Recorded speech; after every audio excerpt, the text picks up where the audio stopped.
Provérbios, capítulo 30. Palavras de Agur, filho de Jaque, o Mazaíta, que proferiu este homem a Itiel e ao Cal.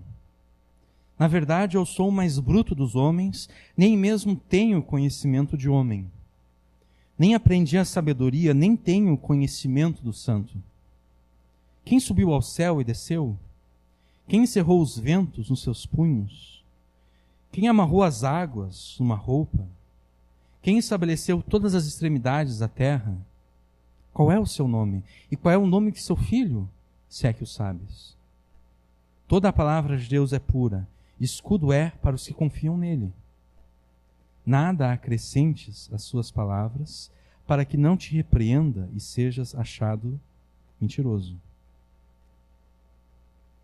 Uma das piores coisas que podem acontecer com qualquer um de nós é pensarmos que nós entendemos muito acerca de um assunto, acerca de um tema, quando na verdade nós não entendemos nada. Talvez isso já tenha acontecido com você. Você tinha certeza completa e absoluta de que estava certo, e com orgulho e até com uma certa prepotência, você levantou a mão, deu a resposta que você achava ser a resposta certa. E você fez isso unicamente para depois ser corrigido por alguém que de fato entende do assunto.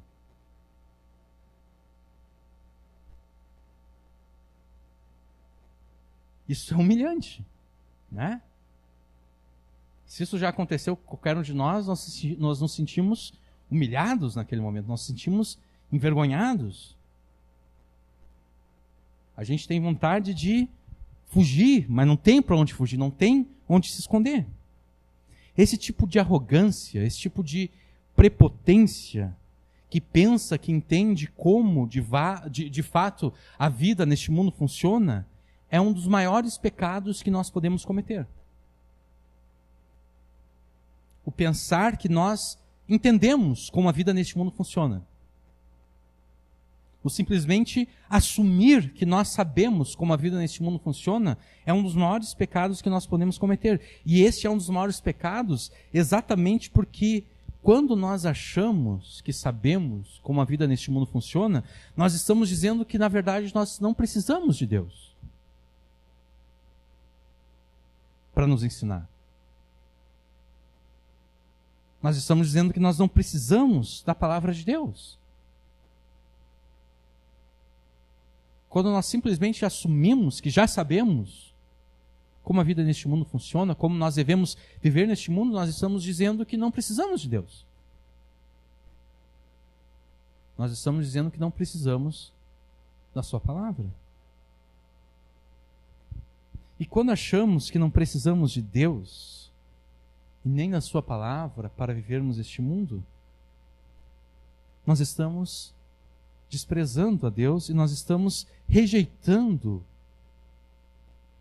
a esperança, a proteção e a salvação que apenas Deus pode nos dar. E o que nos resta então? O que nos resta quando nós desprezamos a esperança, a proteção e a salvação que só Deus pode nos dar? Nos resta apenas a desesperança, o desespero e a perdição, a condenação. Mas esperança, proteção e salvação são dadas a todos aqueles que se humilham diante de Deus, reconhecendo que necessitam dele para viver nesse mundo. Esperança e proteção e salvação são dados a todos aqueles que dependem de Deus e da sua palavra para viverem nesse mundo. Toda a palavra de Deus é pura, escudo é para os que nele confiam.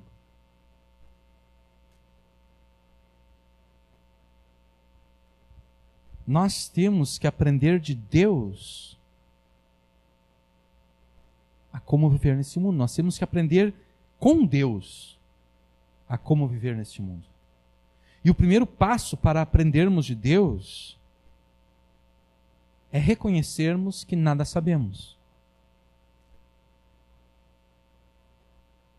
Esse é o primeiro passo.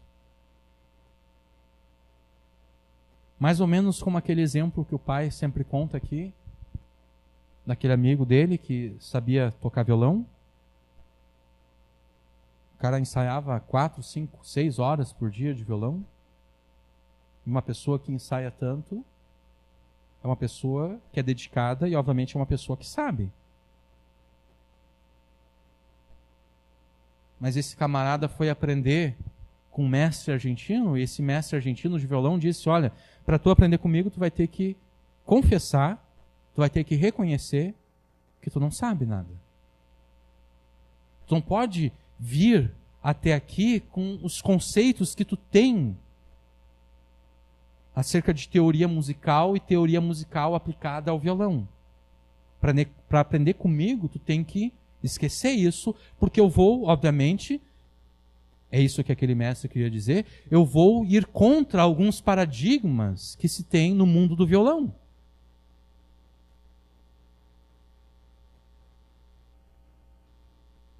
O meu método de ensino contraria alguns paradigmas do mundo do violão. Então, tu vai ter que reconhecer que tu não sabe tocar. Tem que esquecer aquilo que tu pensa que tu sabe. É isso que nós devemos fazer. O primeiro passo para nós aprendermos com Deus a como viver neste mundo é reconhecermos que nós nada sabemos acerca de Deus, nós nada sabemos acerca deste mundo e nós nada sabemos acerca de nós mesmos. É necessário que nós abandonemos por completo tudo aquilo que nós pensamos que sabemos, para então aprendermos unicamente com a palavra de Deus. E para aprendermos da palavra de Deus, a maneira de como nós devemos viver neste mundo, nós devemos crer na palavra de Deus. O versículo 5 aqui fala, toda a palavra de Deus é pura, escudo é para os que confiam nele, para os que confiam em Deus. Mas o que quer confiar em Deus? O que quer crer em Deus? Confiar em Deus, crer em Deus, é confiar e crer na sua palavra. Naquilo que ele revelou acerca de si mesmo. Porque do contrário, eu vou ser igual àqueles muitos que dizem, não, eu creio em Deus. Eu creio em Deus, sim. Eu acredito em Deus. Mas eu vivo mentindo. Por quê? Porque de fato eu não creio em Deus. Eu digo que eu creio em Deus, mas é um Deus que eu criei na minha mente. Não é o Deus dessa palavra aqui que diz, não prestarás falso testemunho. Então é impossível crer em Deus sem crer na palavra de Deus. Então, para aprendermos a palavra de Deus, a maneira como devemos viver neste mundo, nós devemos crer nela. Esse é o segundo passo para aprendermos de Deus. Fé e confiança na sua palavra. Você quer ter esperança, proteção e a salvação que apenas Deus pode te dar? Reconheça que você nada sabe e creia na palavra de Deus para que você aprenda dela. Reconheça que você nada sabe, creia na palavra de Deus, e a palavra de Deus será a tua esperança, proteção e salvação. Como nós podemos perceber pela leitura inicial aqui, Provérbios 30 não foi escrito por Salomão. Provérbios 30 foi escrito por um homem chamado Agur. E nós nada sabemos acerca desse homem. Esse homem só aparece aqui. Ele só é citado em Provérbios 30, versículo 1. Nós não sabemos quem foi Agur, mas ao que tudo indica, ele foi um homem não israelita, ele não era do povo de Deus. Ele não era um descendente de Abraão. Ele era um homem gentil. Gentil não no sentido de que ele era um homem bondoso, gentil. Não, ele era gentil em oposição que ele não era, no sentido de que ele não era judeu. Ele era um pagão que se converteu ao Deus de Israel. Assim como Agar era uma mulher gentia que se converteu ao Deus de Israel, Eu estou confundindo. Raabe. Assim também Agur provavelmente era um homem não israelita que se converteu ao Deus de Israel. E a sua conversão a Deus foi tal a ponto de ele se destacar em Israel como um homem tão sábio que as suas palavras foram colocadas junto com os provérbios de Salomão.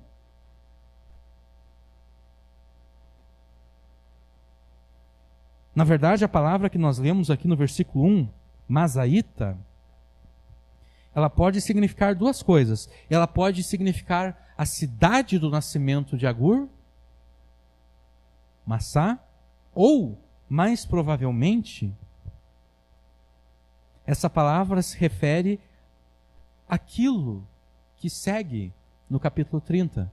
Porque essa palavra também pode indicar um oráculo, uma profecia.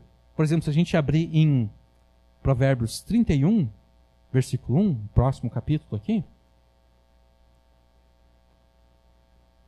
nós lemos o seguinte: palavras do rei Lemuel, a profecia que ele ensinou a sua mãe. Profecia aqui no hebraico é a mesma palavra de Provérbios 30, versículo 1, Mazaíta. Aqui, quem fez essa tradução, entendeu que aqui estava se referindo à cidade. E no versículo 31, capítulo 31, versículo 1, entendeu que se referia a uma profecia. Mas provavelmente a palavra aqui também se refere a um oráculo, a uma profecia. E é assim que nós vamos interpretar Provérbios 30, como sendo um oráculo, uma profecia que Agur proferiu debaixo da inspiração do Espírito Santo. Agur, ele falou essas palavras aqui a um outro homem, acerca do qual nós também nada sabemos, Itiel. Nós temos um terceiro nome aqui, o Cal.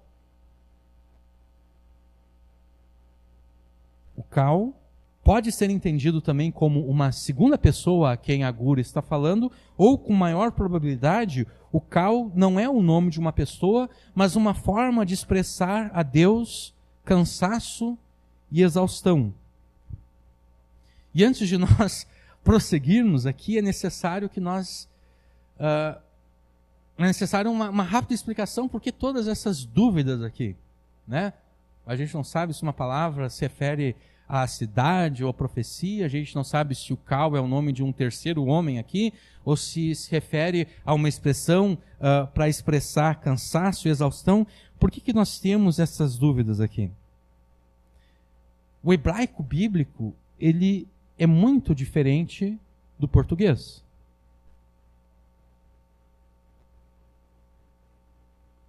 O hebraico bíblico só era escrito com as consoantes. Não havia vogais. A língua hebraica escrita só tinha consoantes. As vogais, elas só eram lidas quando alguém estava lendo o texto. A pessoa proferia as vogais de memória. É mais ou menos como se em português nós quiséssemos escrever a palavra casa. Só que se nós vamos apenas escrever as consoantes, nós vamos escrever apenas a letra C e a letra S. E daí quem vai ler o texto vai ler casa, mas não vai estar escrito ali literalmente casa, vai estar escrito C e o S. Agora, de repente, a pessoa, em vez de colocar os dois As, um A depois do C e um outro A depois do S para dar casa, de repente ela coloca um A depois do C e um O depois do S. E daí ela vai ler caso.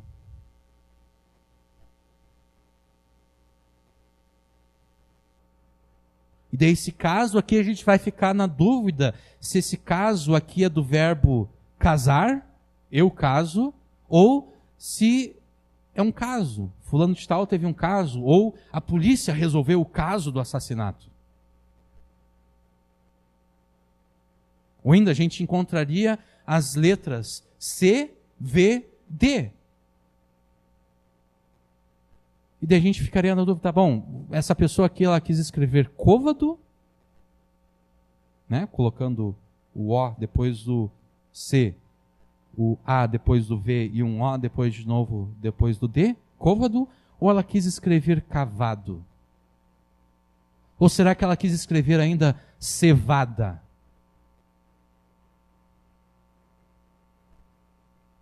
As vogais no hebraico bíblico, elas só foram colocadas ali pelo ano 1000 depois de Jesus.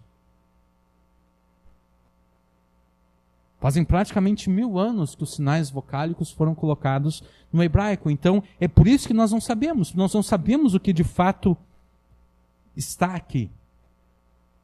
Nós dependemos dessas vogais. E dependendo de como nós ajeitamos as vogais, a palavra pode significar ou uma coisa ou outra.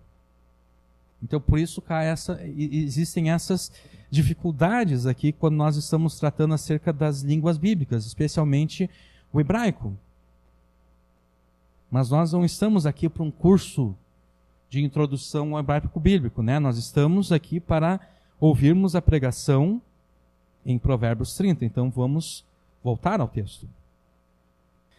Nós dizíamos que muito provavelmente o Cal não é uma segunda pessoa, mas a forma de expressar a Deus cansaço e exaustão. Nesse caso, então, nós leremos o versículo 1 da seguinte maneira: palavras de Agur, filho de Jaque, uma profecia que este homem proferiu a Itiel.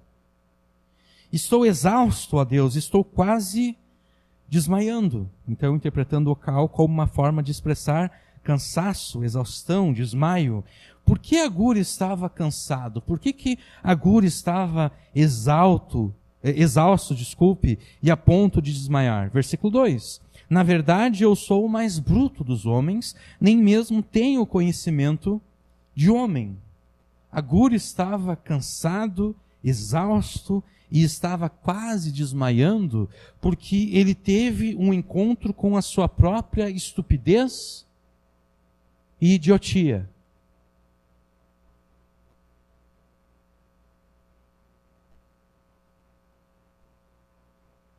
Agur teve um encontro com a sua própria estupidez.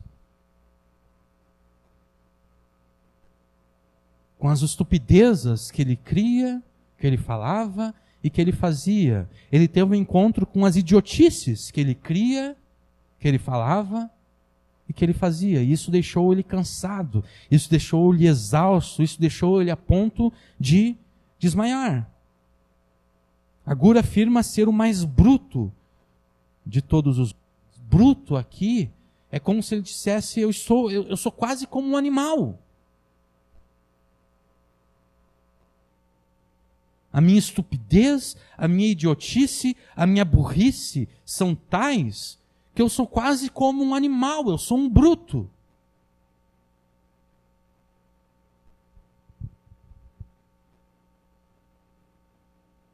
Agur se via a si mesmo como sendo tão estúpido e tão idiota, tão burro, como se ele mesmo, nem mesmo homem fosse.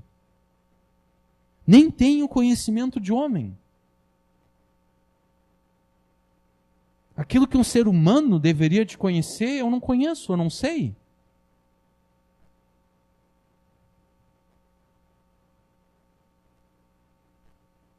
Agur se considerava tão estúpido que para ele, entre ele e algum animal, não havia diferença alguma. Aquilo que as pessoas devem conhecer e saber para se diferenciar dos animais, esse conhecimento Agur não tinha. Por isso, ele se considerava estúpido, idiota, um bruto. Mas o que levou Agur a pensar isso de si mesmo? O que levou Agur a se considerar tão estúpido e idiota? Versículo 3. Nem aprendi a sabedoria, nem tenho o conhecimento do santo. O que levou Agur a se considerar estúpido e idiota foi o reconhecimento de que lhe faltava a sabedoria de Deus. Lhe faltava o conhecimento do caráter de Deus.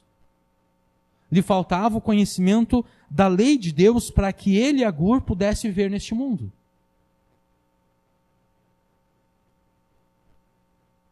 Agur aqui está nos contando a história da sua conversão a Deus. Antes de tomar conhecimento do Deus de Israel, Agur vivia como os demais homens, morto nas suas transgressões e pecados no caminho deste mundo, seguindo aquilo que o príncipe das potestades do ar ordenava, seguindo aquilo que o espírito que agora age nos filhos da desobediência o influenciava, seguindo os desejos carnais, fazendo a vontade da carne, fazendo a vontade do seu coração pecaminoso, sendo por natureza um filho e um merecedor da ira de Deus, assim como todos os demais. Mas quando tomou conhecimento acerca do Deus de Israel, Agur foi despertado no seu espírito pelo Espírito Santo. E então Agur percebeu como a revelação de Deus na sua palavra provê sabedoria prática para todos aqueles que creem em Deus e o obedecem. Com Agur se cumpriu aquilo que Deus, através de Moisés, falou a Israel.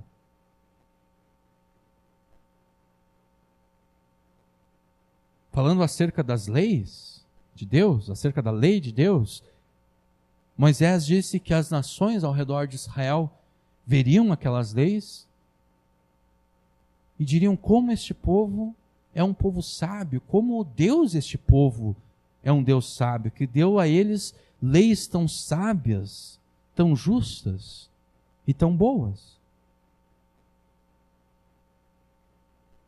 Em Agur se cumpriu aquilo que Deus havia dito a Israel por meio de Moisés. Agur percebeu como a palavra de Deus estava repleta de sabedoria prática para viver neste mundo. Agur percebeu como a lei de Deus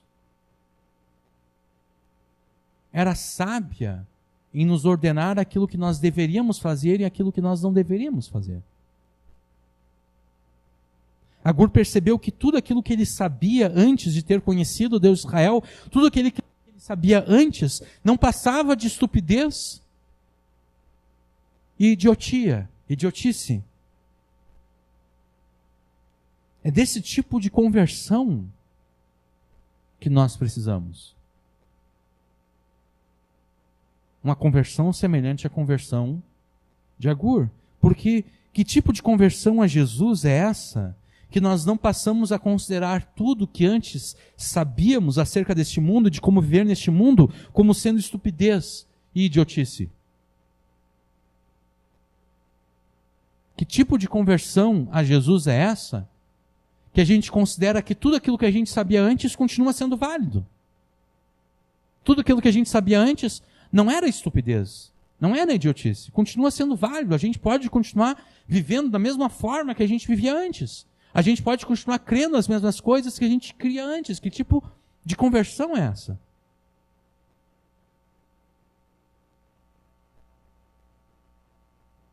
Que tipo de conversão é essa em que as coisas velhas nunca passam e nada se faz novo?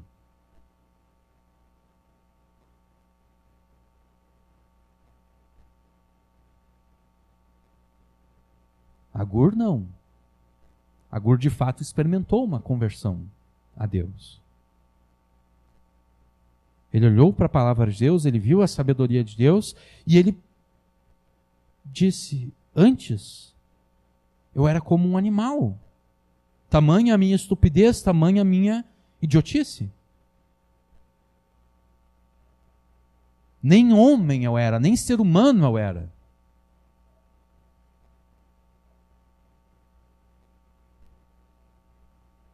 O que implica dizer que todas as vezes que nós rejeitamos a palavra de Deus, todas as vezes que nós rejeitamos a sabedoria de Deus e a lei de Deus, na verdade nós estamos rejeitando a nossa própria humanidade.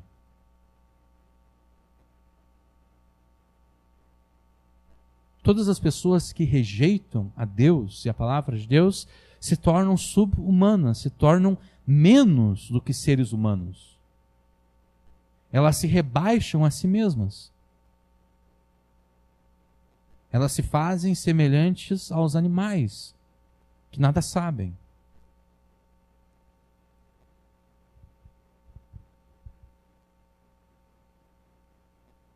Se o que sabíamos antes de termos crido em Jesus, se aquilo que nós sabíamos acerca deste mundo, de como viver neste mundo, é tido por nós como não sendo estupidez, como não sendo idiotice, para que crer em Jesus então?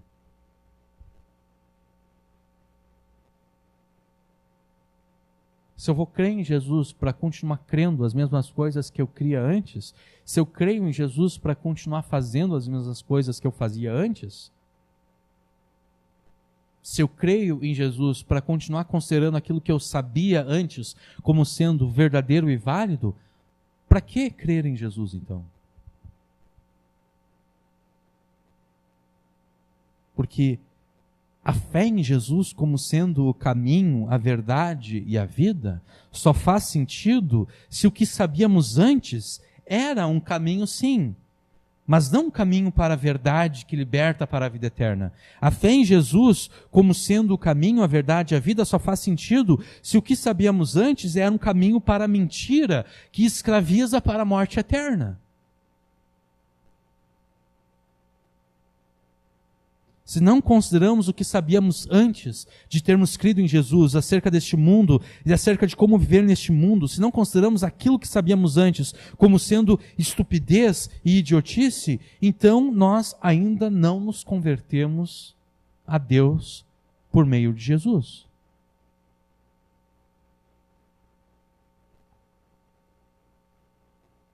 Nós não nos convertemos ainda. Porque o que é o arrependimento dos pecados, se não exatamente isso? O arrependimento dos pecados é o reconhecimento de tudo aquilo que nós sabíamos desse mundo, tudo aquilo que nós sabíamos acerca de como deveríamos viver nesse mundo, estava errado, era estupidez, era idiotice. Isso é arrependimento dos pecados.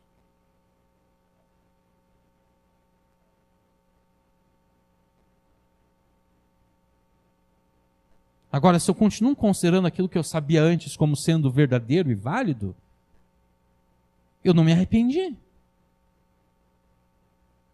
Eu continuo considerando como aquilo sendo verdadeiro e válido, então eu não me arrependi. Não houve conversão.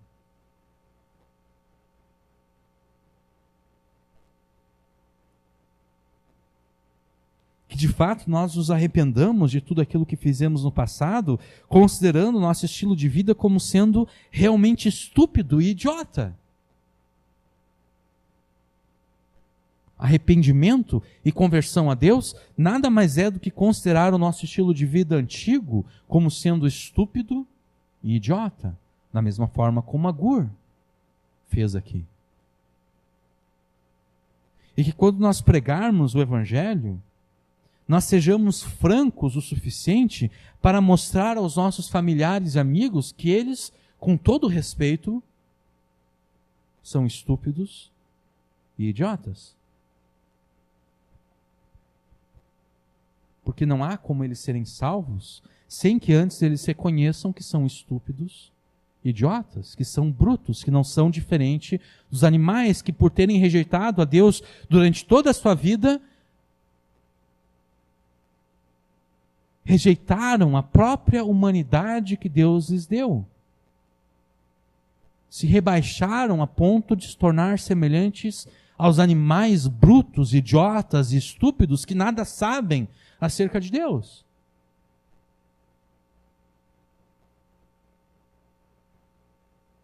Agora, obviamente que a gente não vai chegar na cara deles e dizer, mas como tu é estúpido? Como tu é idiota? Não, a gente não vai pregar o Evangelho dessa forma. Né? A gente não precisa ofender as pessoas dessa forma. Mas na nossa pregação, a gente deve deixar claro que eles são estúpidos, que eles são idiotas. Porque, do contrário, se a gente não mostrar que eles são estúpidos, idiotas, para que eles precisam crer em Jesus, então?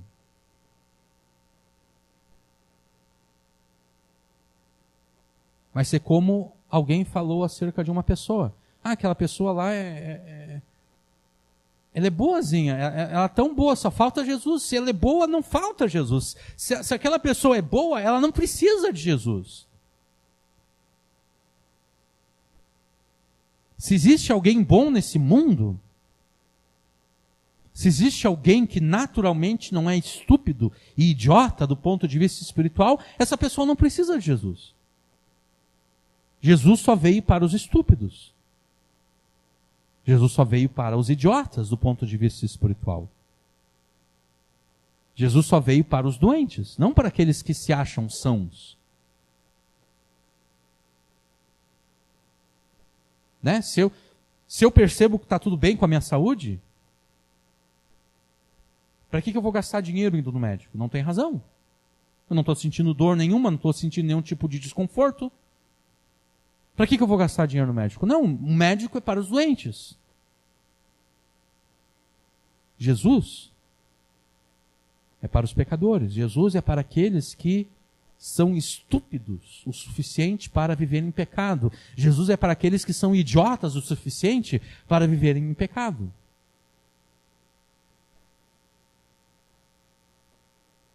Então, com relação a nós, que de fato nos arrependamos de tudo que fizemos no passado, considerando o nosso estilo de vida como sendo realmente estúpido e idiota, nosso estilo de vida passado, obviamente, e que quando pregarmos o Evangelho, sejamos francos o suficiente para mostrar aos nossos familiares e amigos que tudo aquilo que eles conhecem da vida e de como a vida deve ser vivida neste mundo é estupidez e idiotice. E é exatamente isso que Agur faz com Itiel. Agur mostra como Itiel é estúpido. Agur mostra como Itiel é um idiota. Versículo 4. Quem subiu ao céu e desceu? Quem encerrou os ventos nos seus punhos? Quem amarrou as águas numa roupa? Quem estabeleceu todas as extremidades da terra? Qual é o seu nome e qual é o nome de seu filho, se é que o sabes? Agur faz aqui uma série de perguntas acerca da criação do universo e da criação do mundo, para que Itiel reconheça a sua própria estupidez e idiotice. E se a gente já leu o livro de Jó, a gente percebe que essas perguntas são muito semelhantes às perguntas que Deus fez a Jó. Lá pela altura do capítulo 38, se eu não me engano, Deus começa a fazer uma série de perguntas a Jó. Perguntas semelhantes a essas, perguntas que se referem à criação do mundo. Embora Jó fosse um homem justo, reto, temente a Deus e que se desviava do mal, Jó ainda não conhecia a Deus como ele deveria conhecer. E além disso, Jó também não tinha o conhecimento de como Deus trata com os seus filhos. Por isso mesmo, ao longo daquele livro, Jó argumenta que Deus jamais poderia lhe tratar dessa forma, trazendo tragédias, doenças, sofrimento sobre a vida de alguém tão justo, tão reto e tão temente a Deus. Deus não pode fazer isso comigo. Deus não pode fazer isso comigo. Eu sou reto, eu sou justo, eu sempre obedeço à lei de Deus, eu sempre sou generoso com aqueles que têm menos do que eu sempre procuro fazer a justiça. Se eu vejo alguém praticando a injustiça, eu vou lá e condeno essa pessoa e salvo a pessoa que estava sendo injustada. Deus não pode fazer isso comigo, Jó argumenta em todo aquele livro.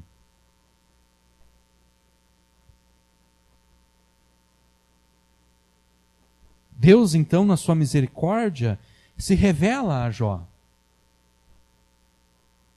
E Deus diz a Jó o seguinte: já que tu és tão sábio e entendido, já que tu sabes como eu devo e não devo agir na minha criação, como eu devo e não devo agir com os meus filhos, já que tu sabes todas as coisas, Jó, responda a essas minhas perguntas e me ensine.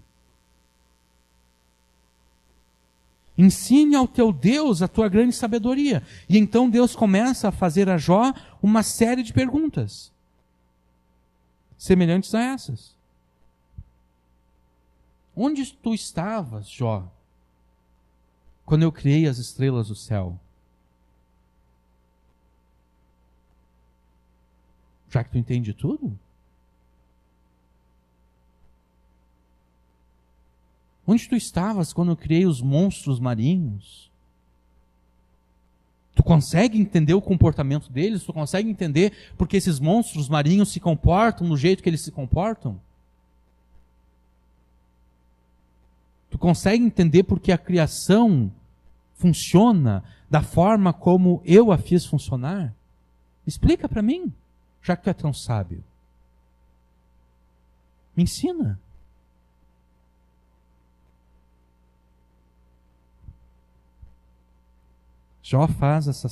Deus faz essa série de perguntas a Jó, perguntas para as quais Jó não tem resposta alguma. E quando Deus termina de fazer essas perguntas, Jó disse: eu falei sem pensar. Eu pensava que eu entendia alguma coisa.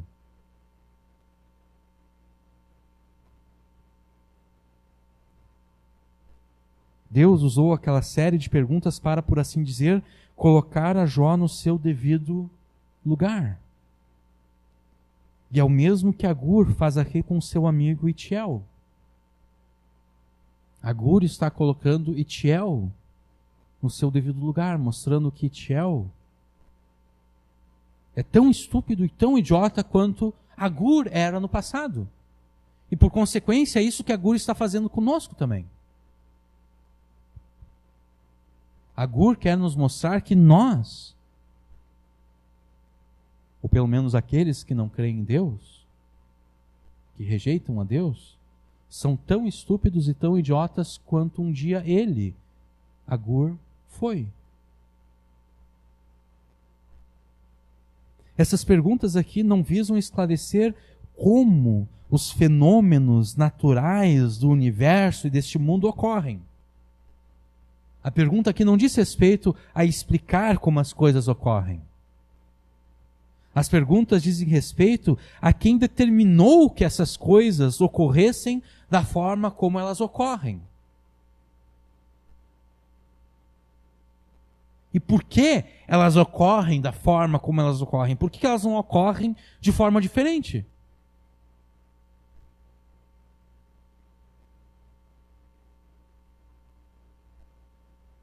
Essas perguntas, elas indagam acerca da identidade do Deus Criador. Quem é o Deus que fez todas essas coisas?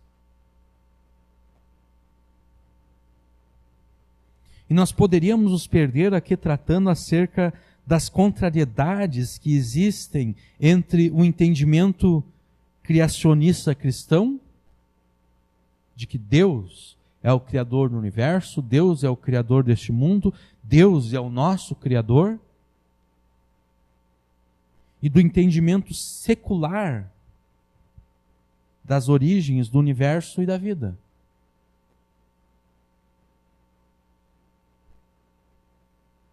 De que tudo aquilo que existe, existe por acaso. Tudo aquilo que existe, existe no meio do caos. E tudo aquilo que existe é aleatório. Tão aleatório como a gente pegar um dado e jogar o dado e a gente não sabe qual número o dado vai mostrar. A menos que aquele dado seja um dado viciado, um dado em que alguém trabalhou ali, colocou um pezinho a mais um lado para que ele sempre caia em determinado número.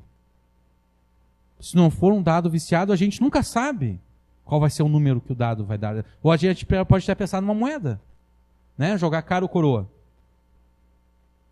A gente tem 50% de chance de acertar e 50% de chance de errar. Mas nunca 100%. Porque a gente não tem como saber que lado vai dar, se vai dar cara ou se vai dar coroa. Isso é algo aleatório. caótico. Não há como determinar o que vai acontecer. Não existe uma fórmula matemática que determina como a moeda vai cair ou como o dado vai cair. Por isso que esses jogos são chamados de jogos de azar. Porque não existe uma fórmula matemática que explique o que vai acontecer ali.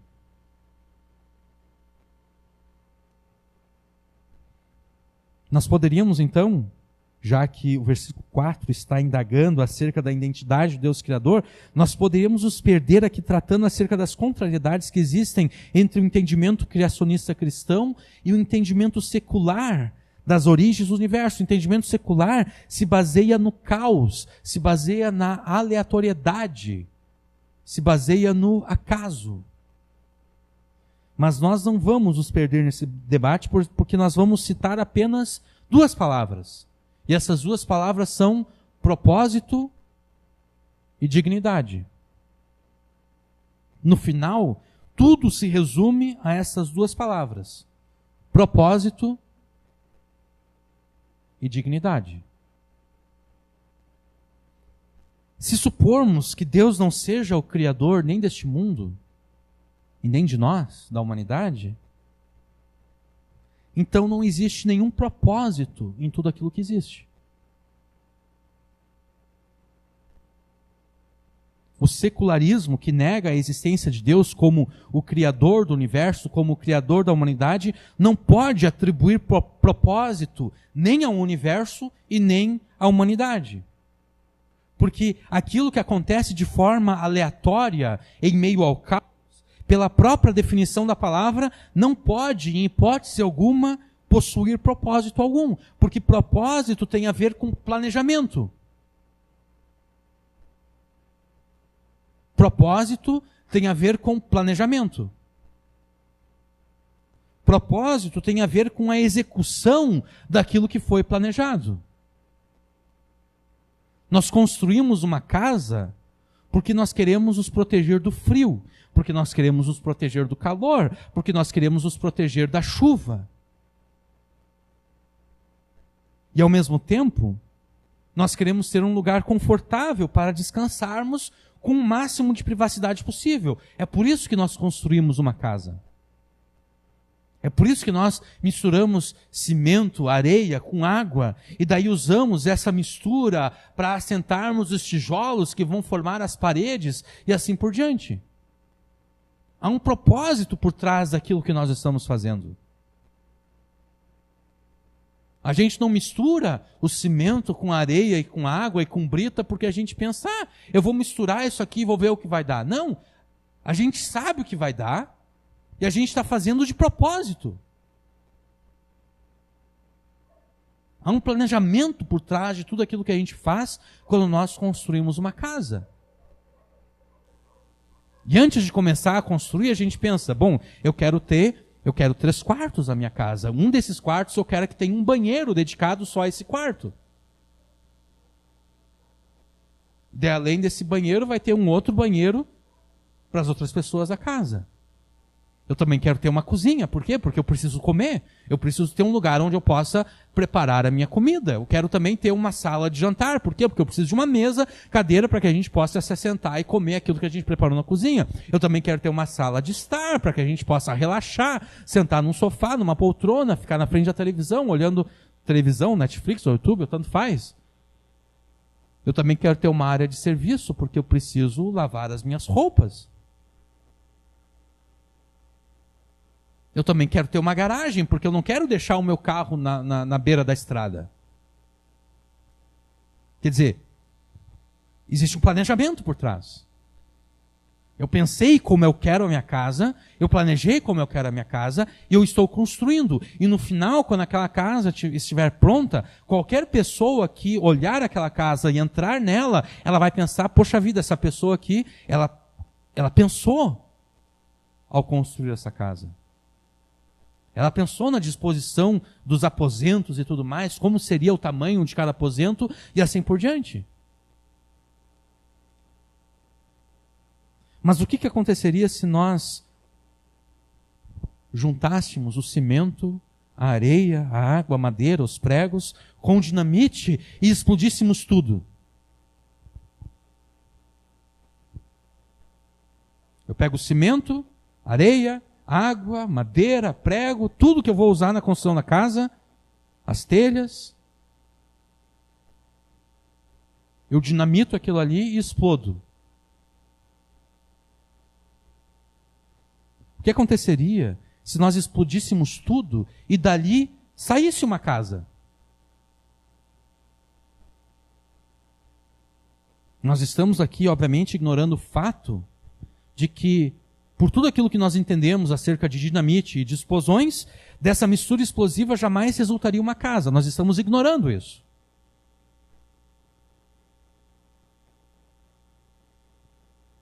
Ignorando essa completa impossibilidade, se de fato dessa explosão resultasse uma casa, teria essa casa algum propósito? Se descobríssemos que essa casa tem uma cozinha, uma sala de estar, uma outra de jantar, 3 quartos, 2 banheiros, um escritório com uma pequena biblioteca, uma área de serviços e uma garagem, haveria algum propósito na disposição de todos esses aposentos, nas proporções em que eles se encontram nessa casa? Não haveria propósito algum. Porque ela surgiu do caos. Ninguém planejou. Não houve um engenheiro, não houve um arquiteto planejando aquela casa. Ela simplesmente surgiu de uma explosão. Não há propósito. A cozinha está lá porque a cozinha apareceu lá, mas ninguém pensou, a gente precisa de uma cozinha nessa casa, a gente precisa de um banheiro nessa casa. Ninguém pensou nisso.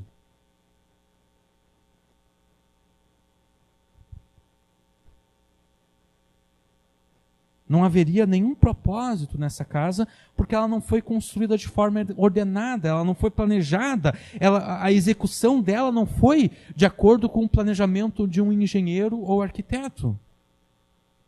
Essa casa simplesmente passou a existir. E assim como ela passou a existir com todos os aposentos que nós citamos acima, ela poderia ter surgido apenas como um vaso sanitário gigante. Porque é aleatório. A gente explodiu tudo e surgiu uma casa. Mas a gente poderia ter explodido tudo e surgido apenas um vaso sanitário gigante. Ou ainda, o que é muito mais provável, o resultado daquela explosão não seria nada mais do que um monte de entulho e lixo.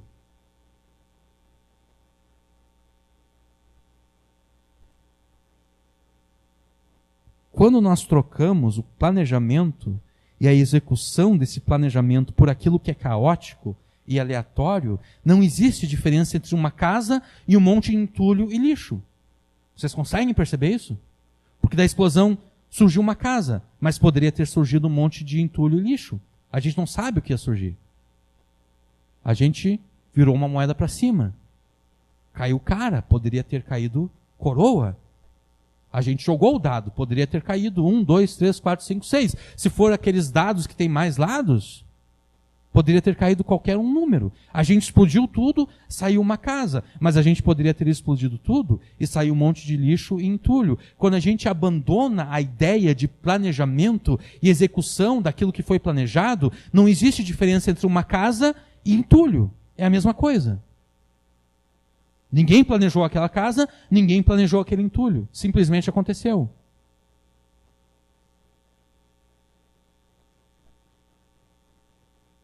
E se não existe diferença entre uma casa e um monte de entulho e lixo, então uma casa não é mais digna e não tem mais valor do que um monte de entulho e lixo. A dignidade da casa, o valor da casa é tão pequeno quanto o valor daquele monte de entulho e lixo. É o mesmo valor, é a mesma dignidade, as duas coisas são iguais.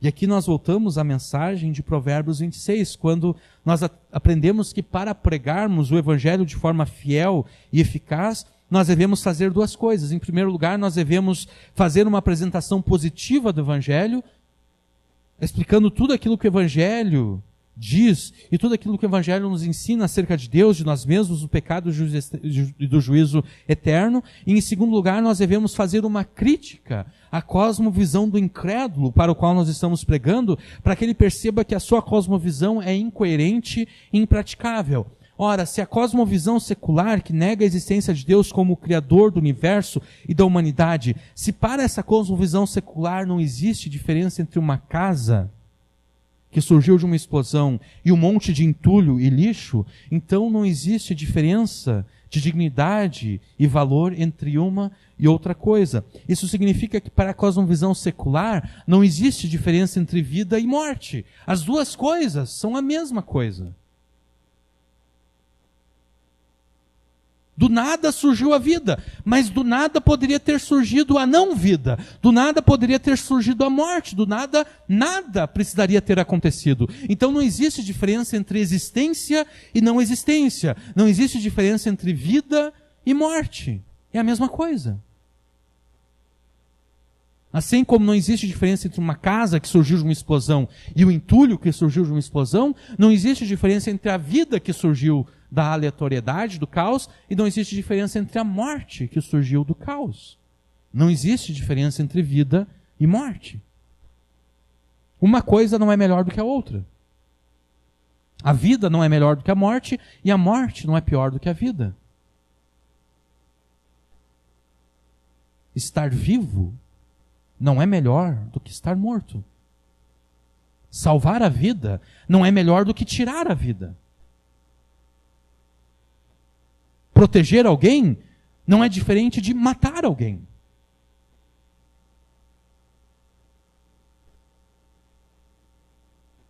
Essa é a consequência de uma cosmovisão secular, que nega a existência de Deus. Não existe diferença entre preservar a vida e salvar a vida, porque não existe diferença entre vida e morte. Porque as duas coisas têm o mesmo valor, porque as duas coisas poderiam ter surgido do acaso, do caos, daquilo que é aleatório.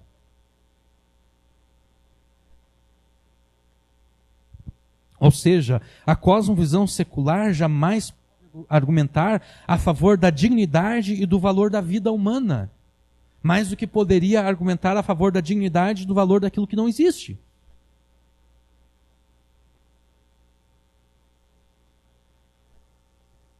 Toda pessoa que nega a existência de Deus e argumenta a favor da dignidade humana, essa pessoa está sendo incoerente com a sua própria cosmovisão. Porque quem torna a vida humana digna é Deus. Quem diz, não matarás, é Deus. Se tudo surgiu do acaso, não existe não matarás.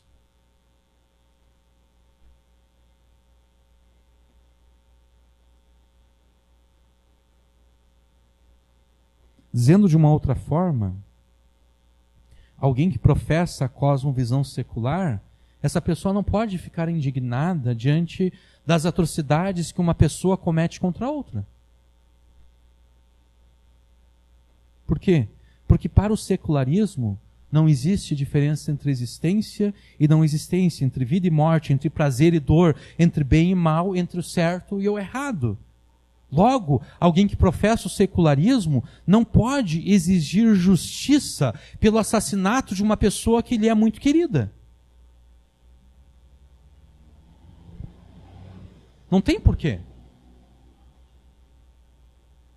Porque não há diferença entre vida e morte. Ela não pode exigir justiça. Porque se ela crê de fato que tudo surgiu do caos, o que é justiça? Não existe justiça. Não existe certo e errado.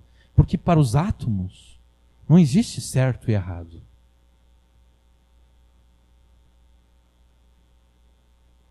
Para os elétrons, para os prótons, para os nêutrons que formam o átomo, não existe certo e errado.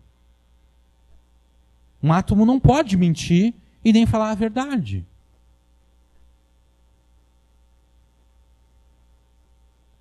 Se tudo que existe se limita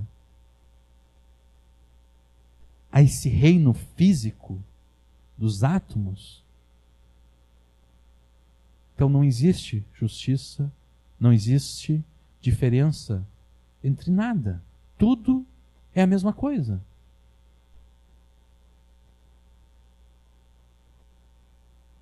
A dor e o prazer são as mesmas coisas.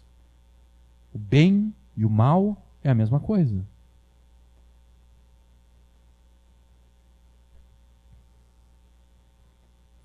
Numa cosmovisão secular, o que seria o assassinato, além da interação dos átomos que formam uma pessoa com os átomos que formam a outra pessoa? Né?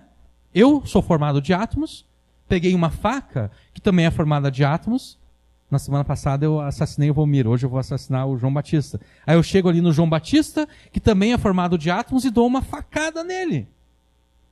É só um monte de interação de átomos. O que há de moral nisso? Ou o que há de imoral nisso? Não existe, é só interação de átomos.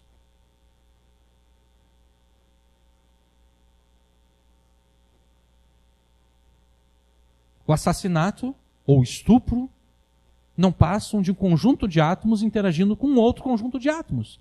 E a gente não pode atribuir moralidade, assim como a gente não pode atribuir moralidade e culpabilidade a uma reação química. A gente não pode atribuir moralidade e culpabilidade à interação de átomos. Um assassinato não existe.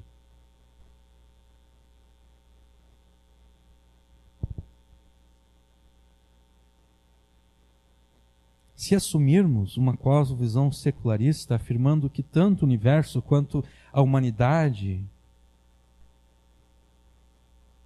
não são obras da criação de Deus, mas são um resultado do caos aleatório, nada do que nós fazemos aqui tem propósito e nada do que nós fazemos aqui tem valor ou dignidade, porque nós não temos propósito, nós não temos dignidade. Nós não passamos de acidentes cósmicos. Acidentes cósmicos que poderiam não ter acontecido. E se eles poderiam não ter acontecido, nós não temos propósito. E se nós não temos propósito, nós não temos valor, nós não temos dignidade alguma.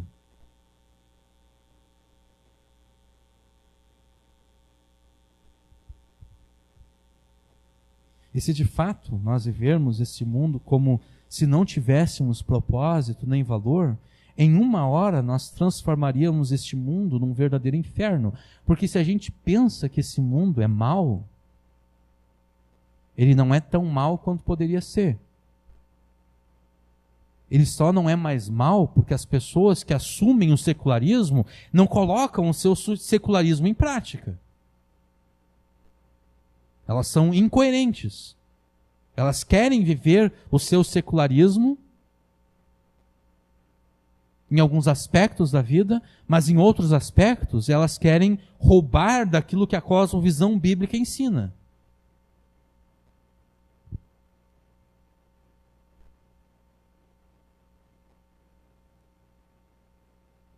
É simplesmente impossível viver de forma prática e concreta nesse mundo, crendo naquilo que o secularismo nos ensina acerca do universo e de nós mesmos. Logo, as perguntas que Agur faz a Itiel, elas continuam absolutamente atuais. Você sabe dizer quem é aquele que criou todas as coisas e quem é que governa todas as coisas? Você sabe dizer qual é o seu nome? Você sabe dizer qual é o nome do seu filho? Versículo 5. Toda a palavra de Deus é pura, escudo é para os que confiam nele. Nada podemos saber de Deus, nem de nós mesmos, nem de como devemos viver neste mundo, senão através daquilo que o próprio Deus nos ensina na sua palavra. É por isso que logo depois de fazer aquelas perguntas, Agur fala acerca da palavra de Deus. Toda a palavra de Deus é pura, a palavra de Deus é escudo para os que confiam nele, para os que confiam em Deus. E a gente viu antes da introdução que confiar em Deus é confiar na palavra de Deus. Então, Deus é um escudo para aqueles que confiam na sua palavra. A palavra de Deus é um escudo, é esperança, é proteção, é salvação para aqueles que creem na palavra de Deus.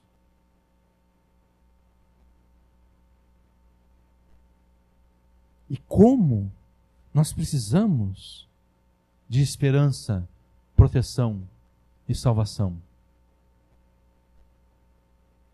E é somente por meio da fé na palavra de Deus que nós podemos alcançar isso, que nós podemos receber de Deus esperança, proteção e salvação.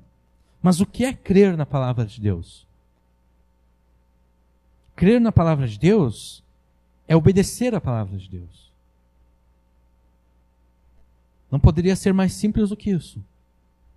Crer é obedecer. Se eu creio, eu obedeço. Se eu desprezo, é porque eu não criei.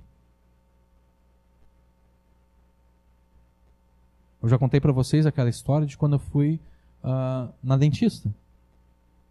Eu estava com dor no lado do rosto, fui na dentista, a dentista viu, olha, o teu dente ciso nasceu, só que ele não nasceu de forma completa. Interrompeu ali, ele não cresceu como deveria de crescer, e ficou um espaço na gengiva. Ficou um buraco ali.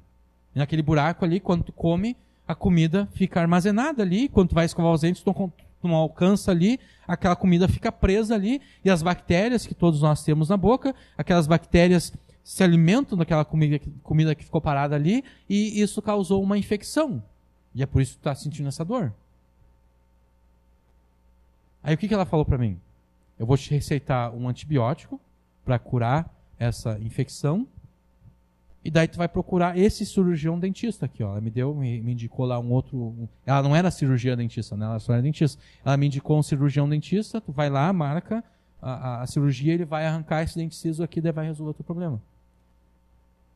Eu falei, tá bom. Eu fui na farmácia, comprei o antibiótico, mas eu não marquei a cirurgia com o cirurgião dentista. O antibiótico resolveu a infecção. Eu não tive mais dor. Mas 3 semanas depois começou a dor de novo. Eu não criei nas palavras que aquela dentista falou para mim. Porque se eu tivesse acreditado, eu teria marcado a cirurgia. Ela falou para mim, eu disse, sim, claro, tá bom. Mas eu não obedeci, eu não criei. Se eu tivesse crido, ela falou, se tu não marcar, vai voltar. Vai voltar a infecção se não marcar. Eu não acreditei. E voltou. O que mostrou que eu não acreditei nas palavras dela foi o fato de que eu não marquei a cirurgia com o cirurgião dentista. Então, crer na palavra de Deus é obedecer à palavra de Deus. Se eu creio naquilo que Deus me diz na sua palavra, acerca de si mesmo, acerca de mim, e acerca de como eu devo viver neste mundo, se eu creio em tudo que Deus me diz na sua palavra, adivinha só, eu vou obedecer aquilo que Deus me ordena nos seus mandamentos. Mas se a cada decisão que eu tomo, e a cada ação que eu ponho em prática, eu desprezo aquilo que Deus me ordena na sua palavra, se a todo instante eu me recuso a obedecer a Deus, se a todo instante eu desobedeço a Deus, eu demonstro que de fato não creio na palavra de Deus. Eu não creio naquilo que Deus me fala. Deus não está tão interessado nas palavras que eu digo, nas quais eu afirmo que creio nele e creio na palavra dele. Deus não está tão interessado em ouvir da minha boca que eu creio nele e eu creio na sua palavra. Deus está interessado em ver que as minhas ações corroboram e comprovam essas minhas palavras. É nisso que Deus está interessado. Se eu digo que eu creio nele, na sua palavra, Deus quer ver essa fé em obras. Deus quer ver essa fé posta em prática. Por meio da obediência a tudo aquilo que Ele me ordena. Se eu quero receber de Deus a esperança, a proteção e a salvação que me são tão necessárias, eu devo crer na palavra de Deus, arriscando todas as coisas para obedecê-la. E se você quer receber de Deus a esperança, a proteção e a salvação que te são tão necessárias, você também deve crer na palavra de Deus, arriscando tudo para obedecê-la. Porque se nós dizemos que cremos na palavra, mas não a obedecemos, versículo 6 diz o seguinte: nada acrescentes às suas palavras, para que não te repreenda e sejas achado mentiroso. Se eu afirmo que creio na palavra de Deus, mas não obedeço a palavra de Deus, eu estou acrescentando a palavra de Deus. Se eu creio, mas não obedeço, eu estou acrescentando cláusulas à palavra de Deus. E eu acabo mentindo acerca de Deus para as pessoas que me observam. Se eu sei, eu vou explicar isso que eu disse para vocês agora. Se eu sei que a palavra de Deus me ordena a agir de determinada forma, e se eu sei que a palavra de Deus não abre exceções, porque em alguns casos a palavra de Deus abre exceções, a gente já viu isso. A palavra de Deus diz: não prestarás falso testemunho, não darás falso testemunho, não mentirás. Mas quando a vida humana está em risco, a palavra de Deus me diz que eu posso mentir. É o caso das parteiras lá no Egito. É o caso de Raabe com os espias. Trazendo mais para perto de nós, é o caso de todas aquelas pessoas que esconderam judeus dos nazistas. Chegavam lá os soldados nazistas, batiam na porta e os soldados perguntavam: você sabe onde é que tem algum judeu morando por aqui? E a pessoa dizia: não sei. Não conheço nenhum judeu. Enquanto isso, ela estava com vários judeus escondidos ou no porão da casa dela ou então no sótão da casa dela. Então a palavra de Deus diz: não prestarás falso testemunho, não darás falso testemunho, mas ela abre exceções. Quando a vida humana está em risco, eu posso prestar um falso testemunho para salvar a vida de uma pessoa. Agora, eu não estou pensando nisso. Se eu sei que a palavra de Deus me diz para mim não prestar falso testemunho, e eu não estou numa situação de vida ou morte, eu não estou numa situação em que eu estou protegendo a vida humana, eu estou em qualquer outra situação em que a palavra de Deus não abre exceção para mim, mas mesmo assim eu insisto em mentir, eu estou acrescentando a palavra de Deus, porque eu estou agindo como se a palavra de Deus abrisse uma exceção para mim, naquele caso, quando a palavra de Deus não abre. É como se eu estivesse acrescentando uma cláusula à palavra de Deus, dizendo: nesse caso aqui, tudo bem se o João mentir. Eu estou acrescentando coisas à palavra de Deus, aquilo que a palavra de Deus não me ordena, aquilo que a palavra de Deus não me permite. E eu acabo mentindo acerca de Deus para as pessoas que me observam, porque as pessoas elas vão perceber o que eu estou fazendo. Elas vão perceber que eu estou mentindo, aquelas pessoas sabem que eu não deveria de mentir, mas elas vão me ver mentindo. Elas vão pensar: bom, de certo, na palavra de Deus existe alguma exceção que permite que ele minta nesse caso. Então, eu vou estar mentindo acerca de Deus e acerca da palavra de Deus para as pessoas que me observam. As pessoas que me observam vão pensar aquilo que é errado acerca de Deus. Elas vão pensar que existe na palavra de Deus alguma cláusula que me permite mentir em determinado caso, quando não existe.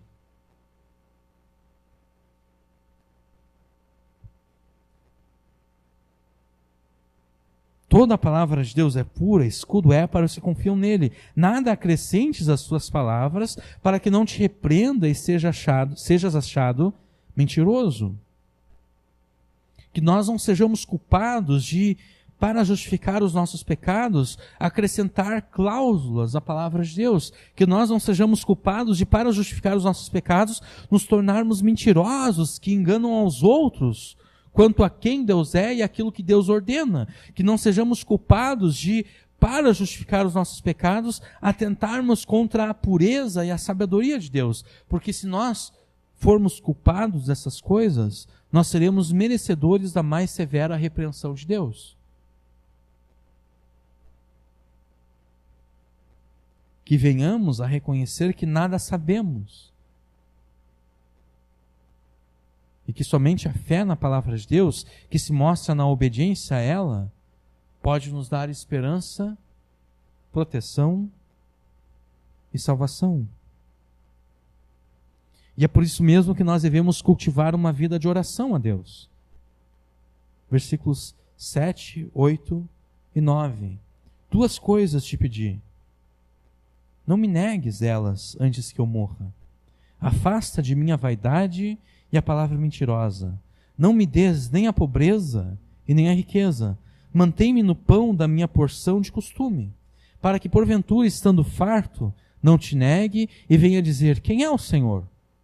Ou então que, empobrecendo, não venha a furtar e tome o nome de Deus em vão. Nós devemos cultivar uma vida de oração a Deus, uma vida de oração que considere com seriedade as tentações que podem nos desviar do caminho de Deus. Porque é isso que Agur está fazendo aqui. Agur está considerando com seriedade as tentações que podem desviar ele do caminho de Deus. Ele está considerando com seriedade os pecados que podem desviar ele do caminho santo de Deus. Com relação a si mesmo, Agur considerava que o seu ponto fraco eram as riquezas e os bens materiais. Agur via esse ponto fraco em si mesmo.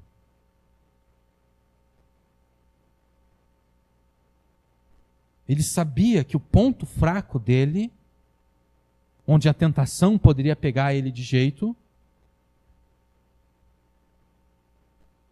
era com relação às riquezas e os bens materiais. Se viesse a ter muito, Agur tinha medo de se tornar arrogante e dessa forma negar a Deus com o propósito de satisfazer os seus desejos pecaminosos com a ajuda das riquezas conquistadas, para que porventura, estando farto, não te negue e venha dizer quem é o Senhor, quem é Deus? Quem é Deus para me proibir isso?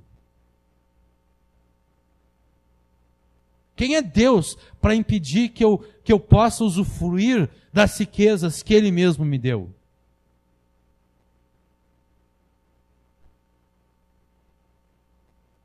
Agur sabia que esse era um ponto fraco nele. Agur sabia que se ele tivesse muito, essa seria uma tentação tão grande na vida dele, que ele certamente se desviaria.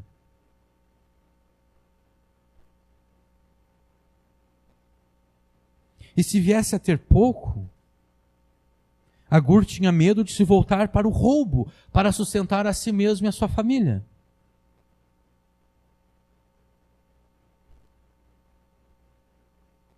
E assim se tornasse culpado de tomar sobre si o nome do Senhor de forma vã, de tomar sobre si o nome do Senhor com o descuido de quem não teme pecar contra Deus.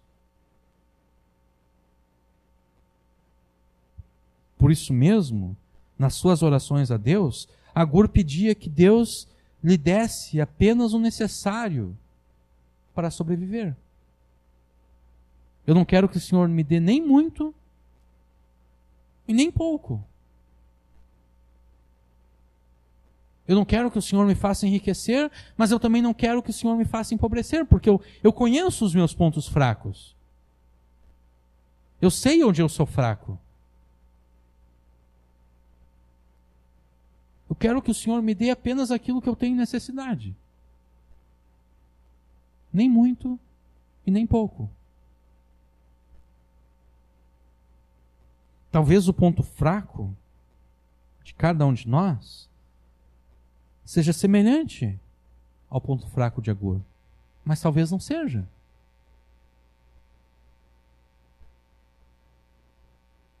Talvez nós não teríamos o mesmo problema de Agur. Talvez a gente pense, mas como Agur disse antes que ele era estúpido e idiota, mas parece que ele continua estúpido e idiota. Para mim isso é fácil. Bom, para ti é fácil. Para Agur não era.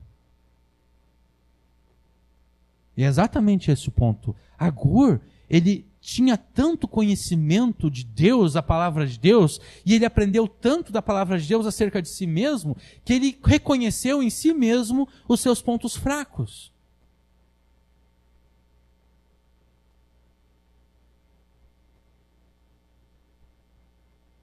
E ele não ficou passivo diante dos seus pontos fracos. Ele colocou os seus pontos fracos diante de Deus em oração. Talvez aquilo que para nós é difícil, para Agur fosse fácil.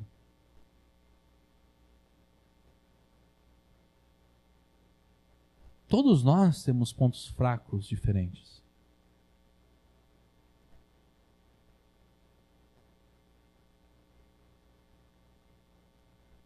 Cada um de nós tem o seu ponto fraco. Cada um de nós tem aquele ponto em que a tentação vai se fazer tão irresistível que nós não vamos mais querer obedecer a Deus. E com isso eu não estou negando aquilo que 1 Coríntios 10 fala acerca de que nunca a tentação vai ser tão grande além das nossas forças.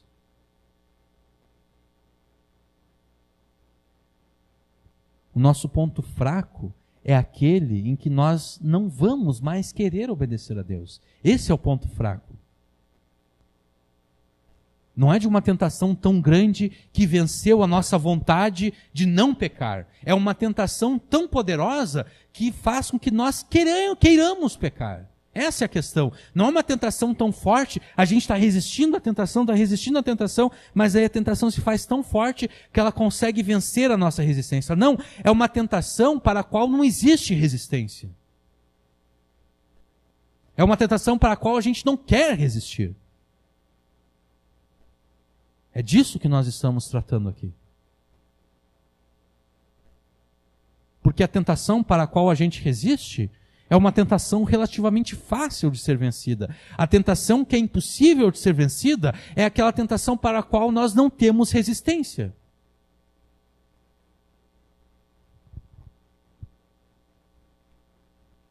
Para Agur, eram as riquezas e os bens materiais. Ele sabia que nesse ponto ele não ofereceria resistência alguma à tentação e ao pecado. Então ele coloca isso em oração diante de Deus. Ele diz: não me faça enriquecer, não me dê muito e também não me dê pouco. Me dê aquilo que eu preciso. Se o Senhor me der aquilo que eu preciso, vai estar tudo bem comigo, porque daí eu não vou me sentir tentado a me exaltar contra o Senhor, a me tornar prepotente e dizer quem é o Senhor, e eu também não vou me sentir tentado a roubar.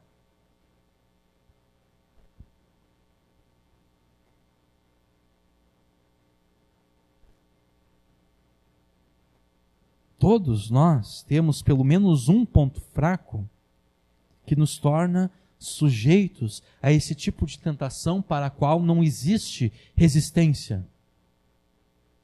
O tipo de tentação que nos leva a correr de braços abertos em direção ao pecado. Todos nós temos pelo menos um ponto fraco.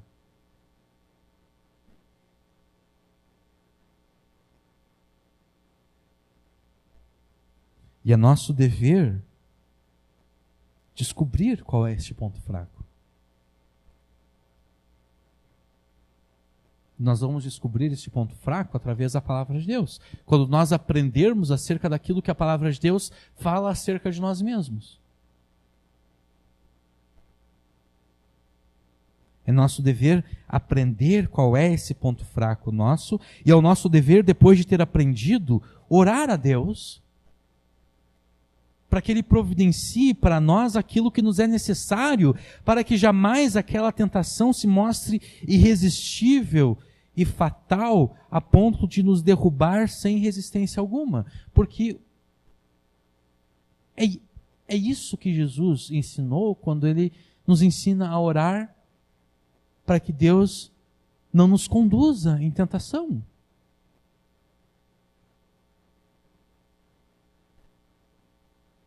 Quando Jesus nos ensinou para que nós devemos orar para que Deus não nos conduza em tentação, não é uma tentação genérica.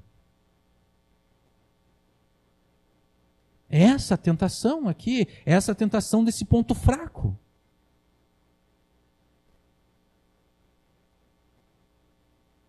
Eu devo orar para Deus para que Deus jamais permita que eu me encontre numa situação em que essa tentação se apresente para mim.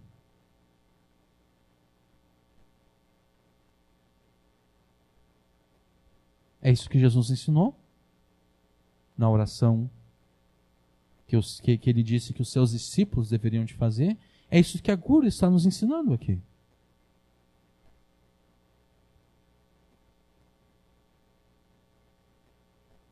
A gente deve procurar na palavra de Deus descobrir qual é o nosso ponto fraco. A gente deve procurar na palavra de Deus para descobrir aquilo que Deus providencia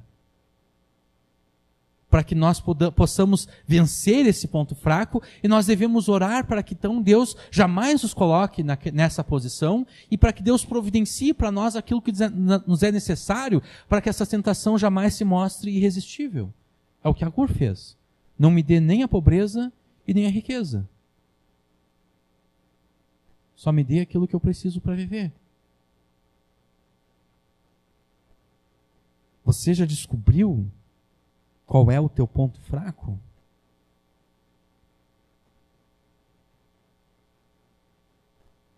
Cada um de nós tem pelo menos um, talvez mais. Eu já descobri pelo menos um ponto fraco em mim.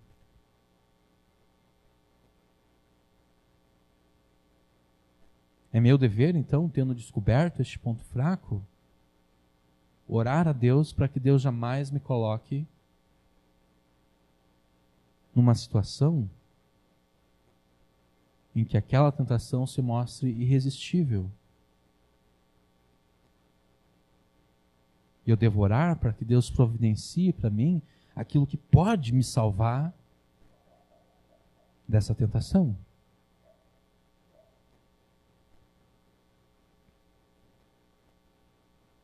E enquanto oramos a Deus, esperando dele o cumprimento das promessas que nós temos na sua palavra, que nos permite fugir dessa tentação, versículo 10. Não acuses o servo diante do seu Senhor, para que não te amaldiçoe e tu fiques culpado. Enquanto nós oramos a Deus, esperando dele o cumprimento das promessas que nós temos na sua palavra e pelas quais nós estamos orando, jamais devemos nos meter na vida alheia acusando alguém se nós não temos provas contra aquela pessoa.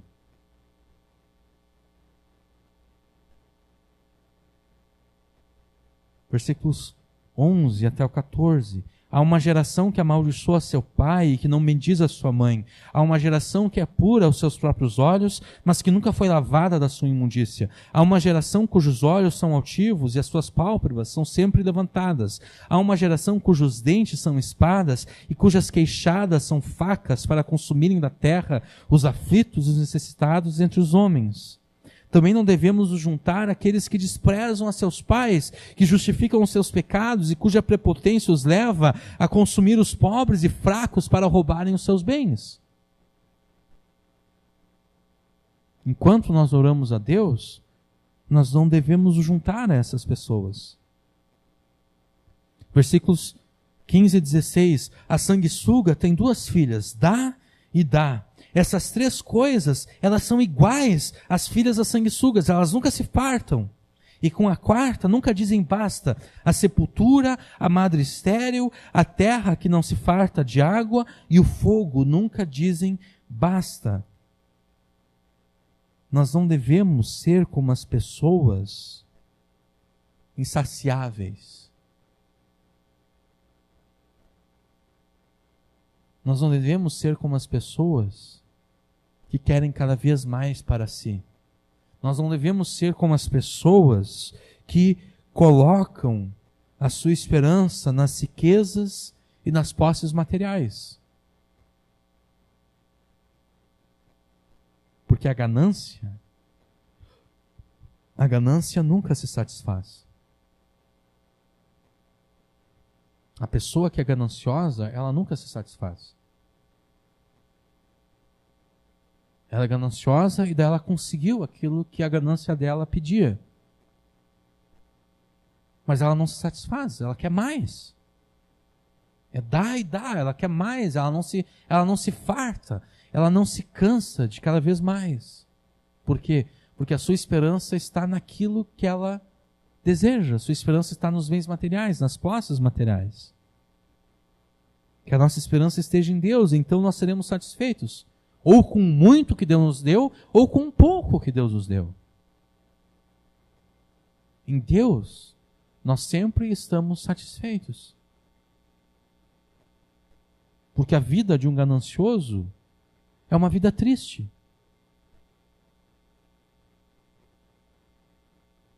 A vida de um ganancioso é triste porque ele nunca está satisfeito. Ele pode ter as maiores riquezas deste mundo, mas ele não consegue usufruir exatamente porque a ganância dele quer mais. E ele fica triste porque ele não tem mais do que ele já tem. Já a pessoa que se satisfaz em Deus é uma pessoa mais feliz que o ganancioso rico. Porque a pessoa que se satisfaz em Deus, ela se satisfaz ou com muito ou com pouco. Ela é feliz ou com muito ou com pouco. O que é melhor? Ser feliz com muito ou com pouco, ou ser infeliz com muito e com pouco? É melhor ser feliz, ou com muito ou com pouco. Porque a pessoa que é infeliz com um pouco, vai ser infeliz com um muito. E a vida dela não vai passar de uma vida infeliz, um inferno, onde ela tem até muito, mas ela não aproveita o muito que ela tem. Porque ela sempre está atrás de mais.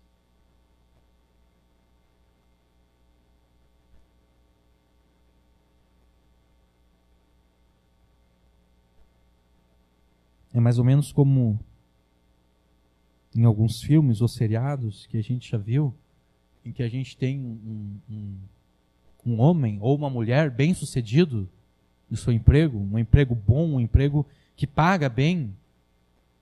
O salário anual da pessoa é um salário de 6 dígitos, a pessoa ganha mais de 100 mil reais ou 100 mil dólares por ano, um salário bom. Mas a pessoa ela continua se esforçando no trabalho e ela despreza a sua família. Não é pensando num homem agora. O cara vai cedo para o escritório, trabalha até tarde da noite, até a madrugada, daí chega em casa, a mulher já está dormindo, os filhos já estão dormindo, o cara se levanta da cama de novo para trabalhar, a mulher ainda está dormindo, os filhos ainda estão dormindo, o cara simplesmente não aproveita aquilo que ele tem.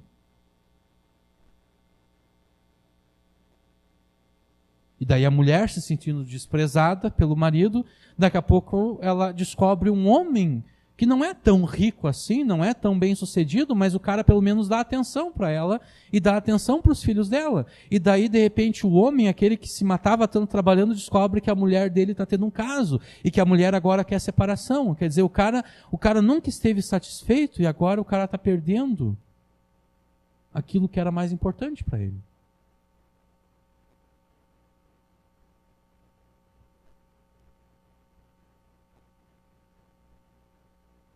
Versículo 17. Os olhos que zombam do pai ou desprezam a obediência à mãe, corvos do ribeiro os arrancarão e os filhotes da águia os comerão. Que em tudo o que nós fizermos, sempre nos lembremos que Deus abençoa aqueles que prestam a devida honra aos seus pais. Que nós nos lembremos disso. Paulo mostra que esse mandamento é o primeiro mandamento com promessa. Para que tenhamos uma vida longa e próspera. na terra.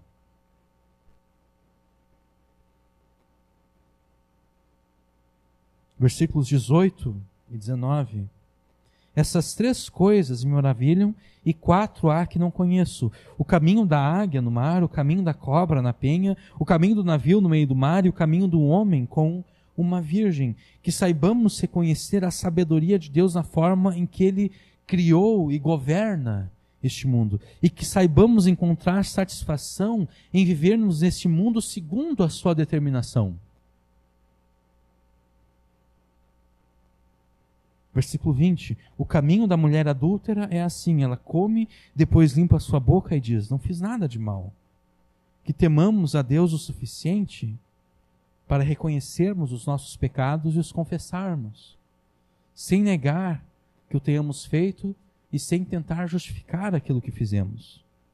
Versículos 21 a 23. Por 3 coisas se alvoroça a terra, e por 4 que não pode suportar: pelo servo quando reina, e pelo tolo quando vive na fartura, pela mulher odiosa quando é casada, e pela serva quando fica herdeira da sua senhora. Que quando nós experimentarmos o bem nessa terra, que nós não sejamos motivo de escândalo e de espanto e de alvoroço. Que as pessoas não pensem: como essa pessoa pode estar experimentando isso?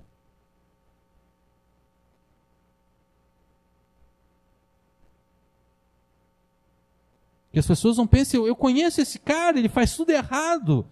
Ele se diz crente, ele diz que crê em Deus, que crê na palavra de Deus, mas ele faz tudo errado. Como ele pode estar sendo abençoado? Que quando nós experimentarmos o bem nessa terra, que nós não sejamos motivos de escândalo.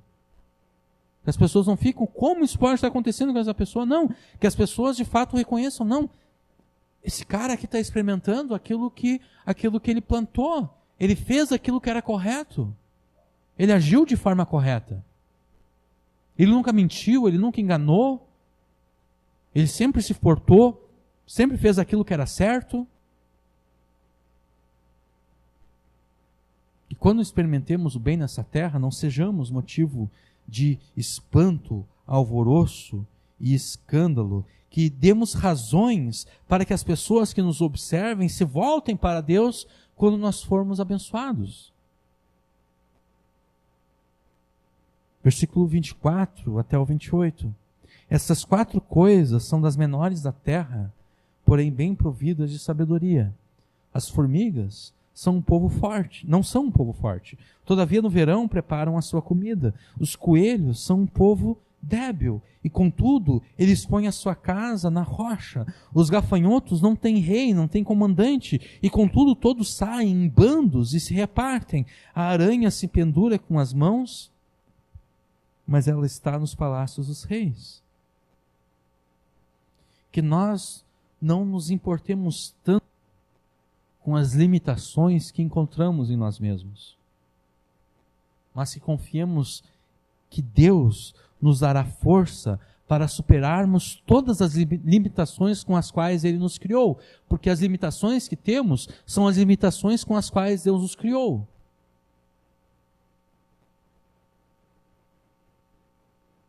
As limitações das formigas aqui, que ele diz que são fracas, são as limitações com as quais Deus criou as formigas. Deus fez as formigas fracas.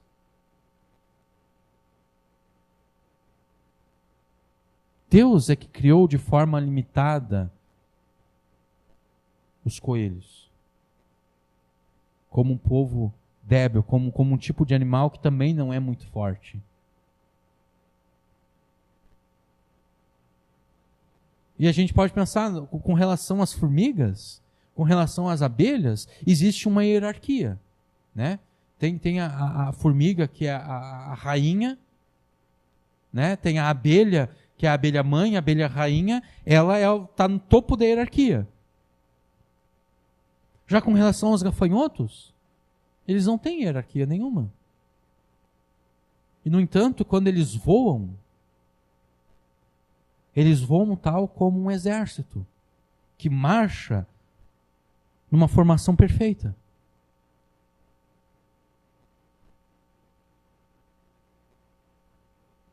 Eles não têm nenhum líder, eles não têm uma hierarquia como as formigas, como as abelhas têm. Deus não deu a eles isso, esse instinto de ordem, hierarquia e obediência, mas ainda assim eles são organizados. As aranhas, se nós fôssemos nos comportar com as aranhas, nós ficaríamos andando de 4 no chão, né? Com os 2 pés e com as 2 mãos. As aranhas andam com as mãos nos chãos, mas elas estão nos palácios reais.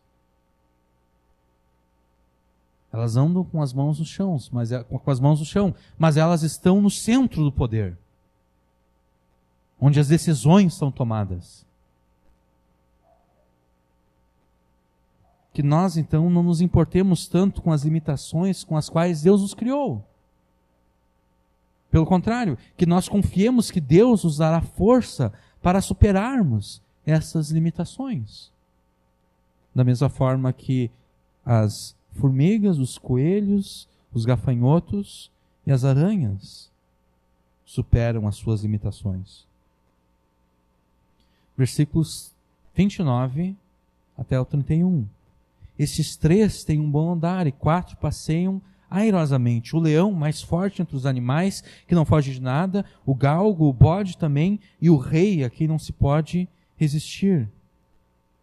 Que a nossa vida neste mundo dê testemunho da graça, da misericórdia e do amor de Deus a todos aqueles que nos observam e convivem conosco. Que as pessoas, ao observar a forma como nós nos portamos nesse mundo, a forma como nós andamos neste mundo, as pessoas possam nos admirar.